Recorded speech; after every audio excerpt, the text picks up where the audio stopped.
चले चालू करें।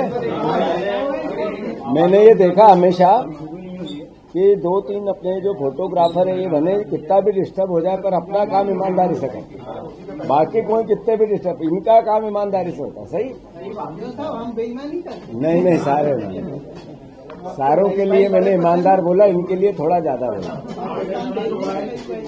चलो चालू करें।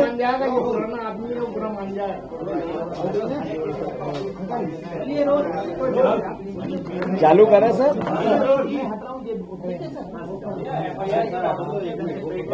मैं पूरा बोल दूं।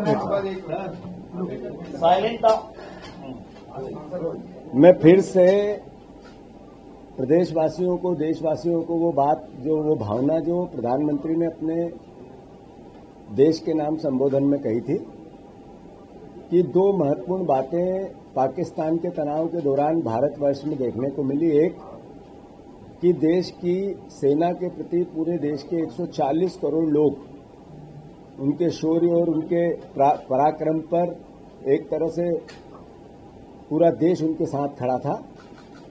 और देश के प्रधानमंत्री ने एक और बात कही कि जाति, धर्म, समाज से ऊपर उठकर इस संकट की घड़ी में देश एकजुट रहा। बिल्कुल सही कहा देश के प्रधानमंत्री ने। सेना के शौर्य की बात कही, वो भी सही कही। और उसके बाद वो जिस तरीके से उस हवाई अड्डे पे गए जिस पर पाकिस्तान ने दावा किया था कि हमने इसको निस्तनाबूद कर दिया, वहां से देश को संबोधन में फिर मैसेज दिया कि देश की सेना के पराक्रम के पीछे पूरा देश खड़ा है, पूरी सरकार खड़ी है, एक एक जन खड़ा है। पर देश के प्रधानमंत्री का ये वक्तव्य और देश के प्रधानमंत्री की वो क्रिया जिस पर उनके पार्टी के एक वरिष्ठ नेता, मध्य प्रदेश के मंत्री ने सेना के प्रति वक्तव्य दिया, उसके प्रति पार्टी ने कोई कार्रवाई नहीं की, प्रधानमंत्री ने कोई कार्रवाई नहीं की, प्रदेश के मुख्यमंत्री ने कोई कार्रवाई नहीं की। तो प्रधानमंत्री के वो वक्तव्य और विजय शाह के सेना के अपमान के बाद उन पर कार्रवाई न करना, दोनों अलग अलग दिखते हैं। करनी और कथनी में अंतर दिखता है। प्रधानमंत्री जी, सुप्रीम कोर्ट ने हाई कोर्ट ने संज्ञान में लिया कि विजय शाह ने जो सेना के प्रति वक्तव्य दिया वो देशद्रोही की श्रेणी में आता है, देश की एकता और अखंडता की श्रेणी में आता है। हाई कोर्ट ने निर्देश दिया कि 4 घंटे में एफआईआर होनी चाहिए। रात को 11 बजे एफआईआर हुई, 8 घंटे बाद मुख्यमंत्री ने ट्वीट किया कि मैंने हाई कोर्ट के निर्देश अनुसार निर्देश दे दिए हैं। हाई कोर्ट ने मुख्यमंत्री जी आपको निर्देश नहीं दिए थे, डीजीपी को दिए थे। मतलब पुलिस कितनी निकम्मी है कि हाई कोर्ट ने जो निर्णय दिया उसके बाद भी मुख्यमंत्री का इंतजार किया कि वो बेंगलोर से आए और फिर हम कार्रवाई करें।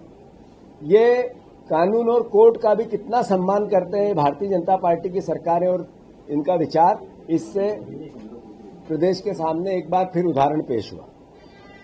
मैं फिर से मांग करता हूं, मोहन यादव जी, आप हाई कोर्ट के निर्देश के अनुसार आपको कोई कार्रवाई करने का कोर्ट ने निर्देश नहीं दिया था। आपको नैतिक दायित्व के साथ मंत्री का इस्तीफा लेना चाहिए, उनको बर्खास्त करना चाहिए। तब तो लगता है कि आपने सेना का सम्मान किया, तब तो लगता है कि जो प्रधानमंत्री ने भाषण दिए वो सही है। अगर प्रधानमंत्री के भाषण थोते दिखते हैं, अगर इस मंत्री को पद पे बने रहने के लिए आप जगह ढूंढते हैं, अभी पूरी सरकार और बीजेपी लगी है सुप्रीम कोर्ट में कैसे भी इस एफआईआर को निरस्त कराने में, तो आखिर क्या मैसेज है? एफआईआर में गिरफ्तारी होनी चाहिए, जो धाराएं लगी है उसमें ऑन द स्पॉट गिरफ्तारी होती है। पर मंत्री को सुप्रीम कोर्ट जाने के लिए पूरा मायाजाल रचा जा रहा है और वो वहां से निरस्त करा दे। प्रधानमंत्री जी, पूरी दुनिया को देश ने मैसेज दिया, भारत की असली ताकत, अस्मिता, एकजुटता, भाईचारा पूरी दुनिया ने देखा है इस पाकिस्तान के घटनाक्रम के साथ। सेना का मनोबल, सेना का सम्मान दलगत धार्मिक विचार से बड़ा होता है, दलगत विचार से और धार्मिक विचार से बड़ा होता है। ये भी देश ने देखा है, दुनिया ने देखा है। विजय शाह, आप ही ने एक आपके भाषण में कहा है, हर गलती, हर चूक कीमत मांगती है। विजय शाह जी की जो गलती भी हुई, उन्होंने जो घृणा फैलाने की कोशिश भी की, ये उसी विचार का नतीजा है जो आप फैलाते हो, आपकी पार्टी फैलाती है, आपका विचार फैलाता है। मेरा आग्रह है, विजय शाह जी को बर्खास्त करो।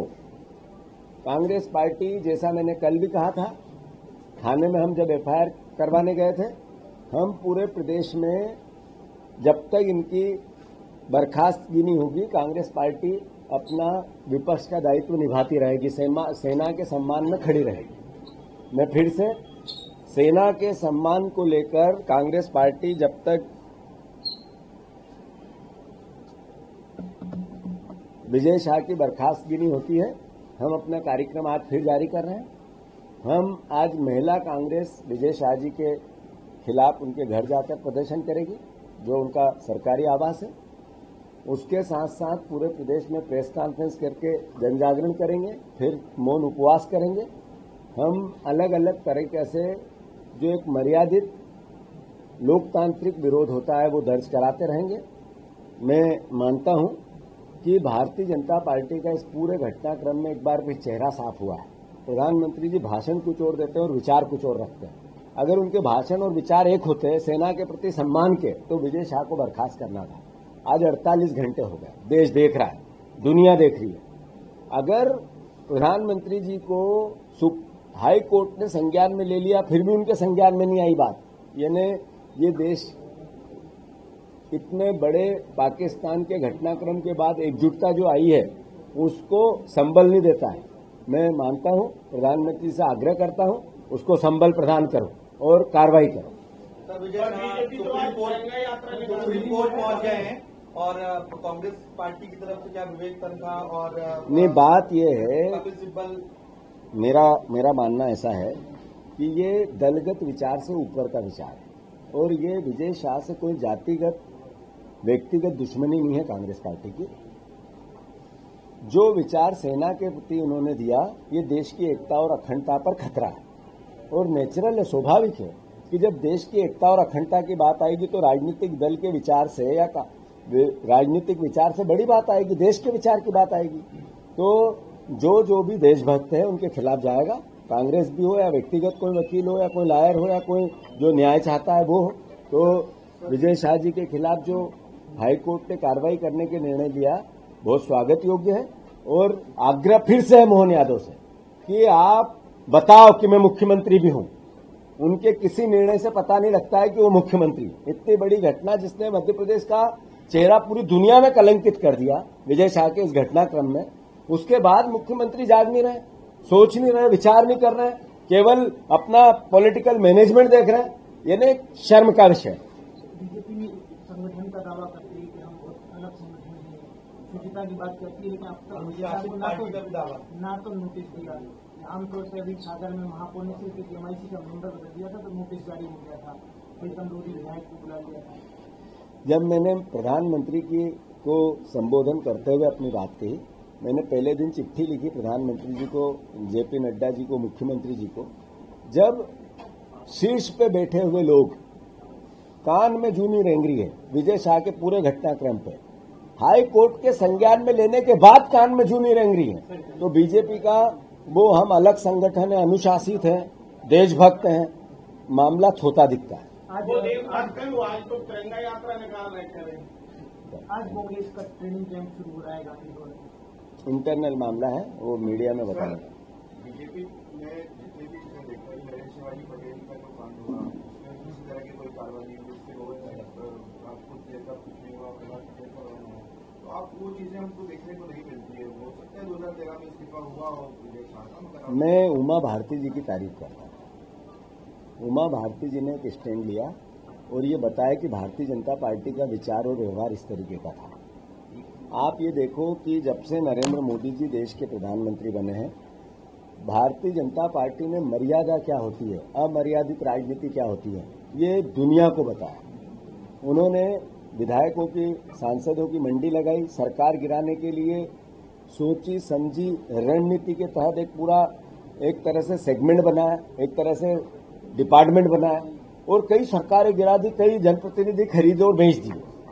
अभी जब बीजेपी के लोग अद्भुत, अकल्पनीय, अमर्यादित बात करते हैं तब भी बीजेपी मौन रहती है और कहती है हम पार्टी ऑफ द डिफरेंट। अब ये पार्टी ऑफ डिफरेंट सही कहते हैं, क्योंकि जितनी अमर्यादित बात कर सकती है बीजेपी कर सकती है, दूसरा कोई राजनीतिक दल नहीं कर सकता है। ये सारी घटनाओं से महसूस होता है, एहसास होता है और नेचुरल है। पहिया घुमा था, नरेंद्र मोदी जी की लोकप्रियता बढ़ी थी, देश ने एक तरफा उनको समर्थन दिया था, बीजेपी को सपोर्ट किया था, फिर पहिया घुमा है, पहिया रुका है। नरेंद्र मोदी जी का जैसा देश ने भरोसा किया था उतनी तेजी से भरोसा टूट रहा है। सर, क्या कांग्रेस ने ठान लिया है कि इस्तीफा लेकर ही हम नहीं, हमने नहीं ठाना। हमारी विजय शाह जी से कोई व्यक्तिगत दुश्मनी नहीं है। हमारी विजय शाह जी हटेंगे और दूसरा बनेगा तो हमें इससे कोई राजनीतिक लाभ नहीं है। हम तो मध्य प्रदेश का चेहरा कलंकित न हो, ये एक विपक्ष का दल का दायित्व है। मैं मानता हूं कि जो सेना के प्रति सम्मान देश में, दुनिया में बढ़ा, जो भारत की एकता और अखंडता को लेकर दुनिया ने पूरा दृश्य इस पूरे 20 दिन में देखा, पूरा देश एकजुट हुआ और नरेंद्र मोदी जी के पीछे खड़ा हुआ, और उसके बाद इतने घृणित विचार आना और बीजेपी का मौन होना, ये एक विपक्ष अगर इस बात को, आवाज को नहीं दे तो कौन दे? और फिर हाईकोर्ट के निर्देश के बाद बीजेपी को नहीं जागना, यानी इससे बड़ी शर्म की बात और क्या हो सकती? सर, विजय शाह जी को कह रहे हैं 4-5 बार माफी मांगी, कल भी उन्होंने माफी, 10 बार माफी मांगी। शर्मिंदा है, गंभीर गिरफ्तारी की गई। तो अगर उनने माफी मांग ली तो हाई कोर्ट के 2 जजेस ने क्या किया? अगर अपराध की सजा सिर्फ मुंह से मांगना होता है तो फिर ये इतने देशद्रोह के केस क्यों लगते हैं, राजद्रोह के केस क्यों लगते हैं? जहां तक प्रश्न है माफी की, नरेंद्र मोदी जी ने कहा है कि हर गलती कीमत मांगती है, तो मोदी जी के पवित्र वचनों के हिसाब से क्या होगा?